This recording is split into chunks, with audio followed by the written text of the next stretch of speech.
ಕೃಷಿ ಹೊಂಡದಲ್ಲಿ ಈಜಾಡಲು ಹೋಗಿ 3 ಜನ ಯುವಕರು ಸಾವು. ಚಿಂತಾಮಣಿ ತಾಲೂಕಿನ ಮುಂತಕದಿರೇನಹಳ್ಳಿ ಬಳಿ ಘಟನೆ. ಕೃಷಿ ಹೊಂಡದಲ್ಲಿ ಈಜಾಡಲು ಹೋಗಿ 3 ಜನ ಯುವಕರು ಸಾವನ್ನಪ್ಪಿರುವ ಘಟನೆ ಮುಂತಕದಿರೇನಹಳ್ಳಿ ಗ್ರಾಮದ ಬಳಿಯ ಕೃಷಿ ಹೊಂಡದಲ್ಲಿ ನಡೆದಿದೆ. ಕೃಷಿ ಹೊಂಡದಲ್ಲಿ ಈಜಾಡಲು ಹೋಗಿ ಸಾವನ್ನಪ್ಪಿರುವ ಯುವಕರು ಚಿಂತಾಮಣಿ ತಾಲೂಕು ಕಸಬಾ ಹೋಬಳಿ ಮುಂತಕದಿರೇನಹಳ್ಳಿ ಗ್ರಾಮದ 28 ವರ್ಷದ ಶ್ರೀಕಾಂತ್, 24 ವರ್ಷದ ರಮೇಶ್, 32 ವರ್ಷದ ಲೋಕೇಶ್ ರವರಾಗಿದ್ದಾರೆ. ಶುಕ್ರವಾರ ಮಧ್ಯಾಹ್ನ ತಮ್ಮ ಗ್ರಾಮದ ಬಳಿಯ ಅಬ್ಬಗುಂಡು ಪ್ರಸಾದ್ ರವರಿಗೆ ಸೇರಿದ ಕೃಷಿ ಹೊಂಡವೊಂದರಲ್ಲಿ ಈಜಾಡಲು ಹೋಗಿದ್ದ ವೇಳೆ ಘಟನೆ ನಡೆದಿದೆ ಎಂದು ತಿಳಿದು ಬಂದಿದೆ.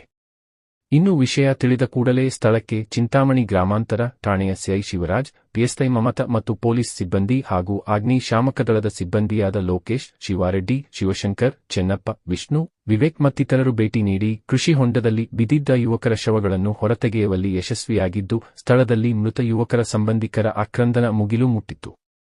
ಇನ್ನು ಕೃಷಿ ಹೊಂಡದಲ್ಲಿ ವಿದ್ಯುತ್ ಶಾಕ್ ಆಗಿ ಯುವಕರು ಮೃತಪಟ್ಟಿದ್ದಾರೆ ಎಂದು ಗ್ರಾಮಸ್ಥರು ಆರೋಪಿಸುತ್ತಿದ್ದು, ಪೊಲೀಸರ ತನಿಖೆಯಿಂದ ಮಾತ್ರ ಸತ್ಯಾಸತ್ಯತೆ ಹೊರಬರಬೇಕಾಗಿದೆ.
ಸೈಡ್